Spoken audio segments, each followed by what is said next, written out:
여러분 안녕하십니까. 4월 2일 수요일 넘치는 우리 교회 매일 묵상 시작하도록 하겠습니다. 오늘 본 말씀은 누가복음 18장 15절부터 30절까지 말씀입니다. 일본 답사팀은 이제 후쿠오카에서 오늘 인천으로 돌아갑니다. 귀국하는 비행기 가는데요. 도착 시간이 인천 도착 시간이 3시 반 정도 되거든요. 그래서 부지런히 내려가면 예배 전에 충분히 도착할 수 있을 거라고 그렇게 계산하고 비행기표를 구매했었습니다.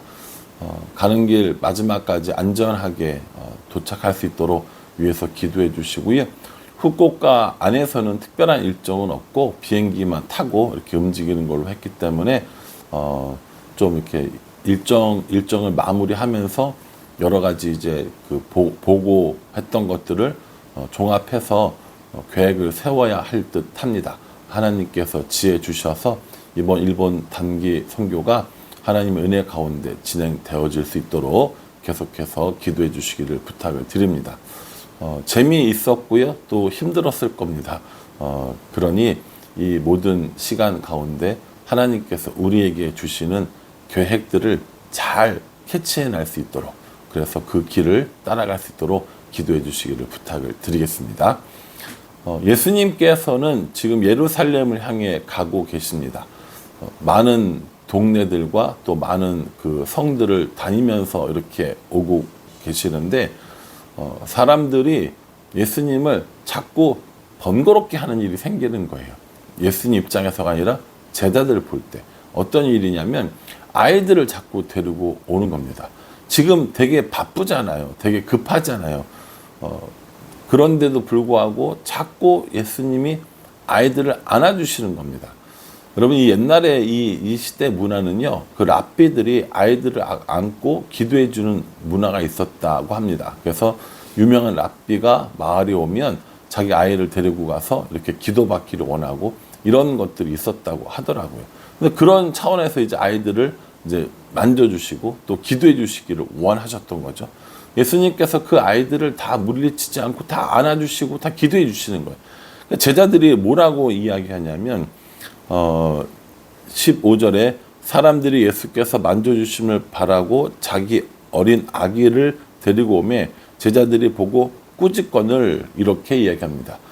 제자들이 막는 거예요. 지금 안 됩니다. 지금 바쁩니다. 지금 예수님 어디 가셔야 됩니다. 하면서 아이들을 자꾸 막는 겁니다. 여러분, 왜 막았다고 생각하세요? 예를 들어서 엄청나게 부자가 왔어요. 화려한 옷을 입고 좋은 가마를 타고 가마 있었는지 모르겠지만 이렇게 왔다 칩시다. 그럼 제자들이 막았겠어요? 안 막았겠죠. 높은 권세 있는 사람들이 왔으면 막았겠어요? 안 막았을 거라는 거죠. 근데 아이들을 데리고 오는 엄마들을 막는 거예요. 왜냐하면 이 지금 예수님께서 하시는 이 일에 아이들은 별 쓸모가 없다라고 생각한 겁니다. 물론 그 당시에 이런 아이들이나 여자들을 경시 여기는 풍조가 있었던 것도 사실입니다. 문화적으로도.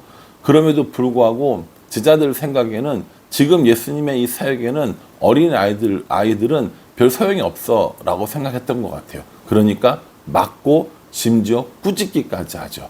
예수님께서 뭐라고 얘기하시냐면 어린 아이들이 내게로 오는 것을 용납하고 금하지 말아라 라고 이야기합니다. 그러면서 놀라운 말씀을 주시는데 17절에 내가 진실로 너에게 이르노니 누구든지 하나님의 나라를 어린아이와 같이 받아들이지 않는 자는 결단코 거기 들어가지 못하리라 이렇게 얘기합니다. 어린아이들처럼 하나님 나라를 받아들여야 하나님 나라에 들어갈 수 있다라는 겁니다. 여러분, 그 아이들에게 그 전문 용어로 뻥 쳐보셨어요?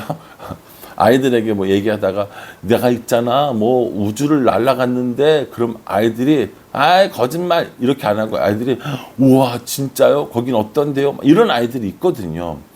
요즘 아이들이 워낙 이런 미디어나 이런 책이나 이런 것들이 많아서 잘 안 속는다고 하지만 그럼에도 불구하고 그런 아이들이 아니라 정말 모든 것들을 다 받아들이는 이런 어른들의 이야기를 다 받아들이는 아이들의 이야기를 하는 거예요. 정말 아이들처럼 그렇게 순수하게 하나님 예수님의 말씀을 다 믿고 그렇게 받아들이고 살아가는 사람들이야말로 하나님 나라를 소유할 수 있다라는 겁니다. 이것저것 재보고 이거 내가 하면 손해인지 아닌지, 예수님을 따르는 게 좋은지 아닌지 이런 거 다 계산하고 하는 것이 아니라 예수님의 말씀이라면 그대로 믿고 하나님 나라가 이루어지기를 바라는 이런 아이들과 같은 마음이 있어야 한다라는 것이죠. 여러분, 우리는 어때요? 설교를 한번 들으면 그 설교가 내 삶에 혹시라도 뭔가를 결단하게 하고 뭔가를 바치라고 하고 뭔가를 이렇게 시간을 내라고 할까봐 어떻게 합니까? 아이고 조심해서 듣죠. 아이고 어떻게 하나 뭐 이런 생각합니다. 심지어 어떤 분은 그런 얘기도 했어요. 너무 은혜 받으면 목사가 될까봐, 너무 은혜 받으면 선교사로 나갈까봐 이런 얘기 하는 사람도 제가 진짜 들어봤거든요. 여러분, 이건 어린아이와 같은 마음이 아니라는 거예요. 어린아이들은 모든 것들이 있는 그대로 받아들입니다. 말씀하신 그대로 받아들이고 그것이 이루어질 거라고 생각을 하는 것이죠. 그렇게 하나님 나라를 받아들여야 된다라고 말씀하고 계시는 겁니다. 이렇게 한참 아이들에 대해서 이야기를 해주셨고요. 또 어떤 부자의 질문에도 답해 주십니다. 18절에 어떤 관리가 물어 이르되 선한 선생님이여 내가 무엇을 하여야 영생을 얻으리까? 라고 이렇게 이야기합니다. 그랬더니 예수님께서 뭐라고 이야기하시냐면 계명을 지켜라 라고 하면서 이 10계명에 나와 있던 얘기들을 해주십니다. 가늠하지 말라, 살인하지 말라, 도적질하지 말라, 거짓 증거하지 말라, 내 부모를 공경하라 등등등등등 여러 가지 계명들을 다 이야기해 주십니다. 이 관리가 뭐라고 얘기하냐면 저는 어려서부터 이런 것들을 다 지켰습니다 라고 이야기를 해요. 근데 정말로 잘 지켰던 것 같아요. 그 예수님께서 그래, 그런데 너에게 한 가지 부족한 것이 있네 라고 말씀하셔요. 뭐라고 말씀하시냐면 22절에 예수께서 이 말을 들으시고 이르시되 내게 아직도 한 가지 부족한 것이 있으니 내게 있는 것을 다 팔아 가난한 자들에게 나눠주라. 그리하면 하늘에서 내게 보화가 있으리라. 그리고 와서 나를 따르라 하시니 이렇게 말씀하십니다. 간음하지 마라, 도둑질하지 마라, 살인하지 마라, 거짓 증거하지 마라, 부모를 공경해라 등등등등 여러 가지 율법들과 계명들을 다 지키면서 살았는데 예수님께서 맞아 그렇게 해야 돼 라고 말씀하셨어요. 그렇게 하시면서 너가 가지고 있는 것들을 다 팔아서 가난한 자들을 나눠줘 라고 이야기하니까 거기서 탁 막히는 거예요. 이거 뭐지? 이거 이러면 안 되는 거 아니야?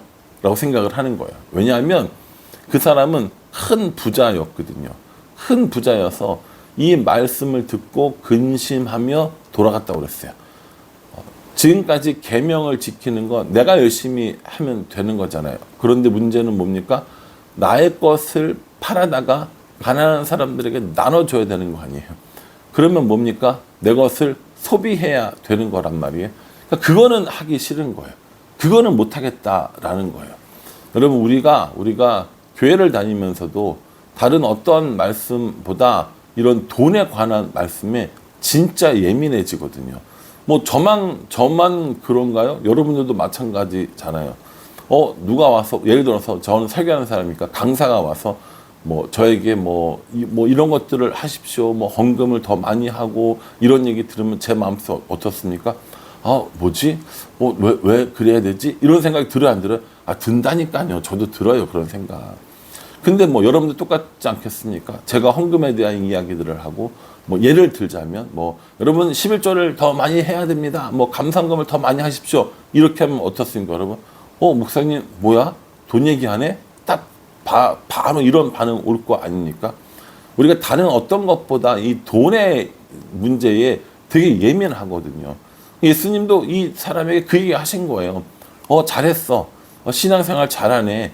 교회에 빠지지 않고 예배도 잘 드리네. 너 보니까 봉사활동도 열심히 잘하는구나. 그런데 하나 부족한 게 있는데 너가 가지고 있는 것들을 다 팔아서 가난한 사람들에게 나눠줘. 그리고 아무것도 갖지도 말고 내게로 와서 나를 따르라 라고 이야기했습니다. 이 사람은 못하겠다는 거예요.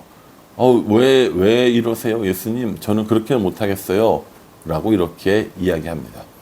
그 사람이 돌아갔어요. 사람들 사이에 난리가 난 겁니다. 아니, 모든 걸 다 버리고 따르라니 이게 가능해? 라고 이렇게 이야기하니까 뭐라고 얘기하시냐면 25절에 24절부터 보겠습니다. 예수께서 그를 보시고 이르시되 재물이 있는 자는 하나님의 나라에 들어가기가 얼마나 어려운지 낙타가 바늘 귀에 들어가는 것이 부자가 하나님의 나라에 들어가는 것보다 쉬우니라 하시니 이렇게 얘기합니다. 아유 참 예수님이 사람들 마음에 불을 지르셨죠.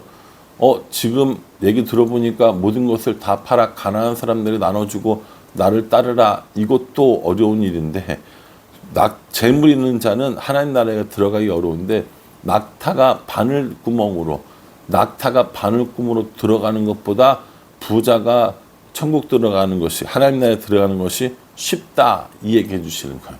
여러분 이 부자가 하나님 나라에 들어갈 수 있다는 얘기 없다는 얘기예요. 없다는 얘기잖아요. 불가능하거든요. 그 등치 큰 낙타가 바늘구멍에 어떻게 들어갑니까? 불가능하다는 얘기인 거거든요. 그러니까 이 사람들이 이거 뭐지? 우리는 지금 부자가 되고 싶어서 우리는 더 잘 살고 싶어서 예수님을 따르는 건데 이거 어떻게 하라는 거지? 라고 얘기하는 거예요. 근데 그때 정말 모든 것을 다 버린 사람이 있었죠. 누굽니까? 제자들 아닙니까? 베드로가 탁 나서서 이렇게 얘기합니다. 28절에 베드로가 여짜오되 보옵소서 우리가 우리의 것을 다 버리고 주를 따랐나이다 라고 이렇게 이야기합니다. 베드로는 그럴만 했죠. 베드로는 그 당시에 제법 잘 살고 있었습니다. 그 당시에 배를 가지고 있었다라는 건 제법 괜찮은 사업체를 가지고 있는 것과 마찬가지거든요. 그런데 그 모든 것들을 다 버렸죠. 배도 버리고 가족들도 다 버리고 예수님을 따랐기 때문에 예수님 앞에 그렇게 이야기할 만한 사람이었습니다. 예수님께서 거기에다가 뭐라고 하시냐면 30절에 29절 이르시되 내가 진실로 너에게 이르노니 하나님의 나라를 위하여 집이나 아내나 형제나 부모나 자녀를 버린 자는 현세의 여러 배를 받고 내세의 영생을 받지 못할 자가 없느니라. 지금 너희가 하나님 나라를 위하여 너의 모든 것들을 다 버리면 지금도 많이 받을 것이고 내세 우리가 죽은 이후에 영생을 누리며 살 것이다 라고 말씀해 주셨습니다.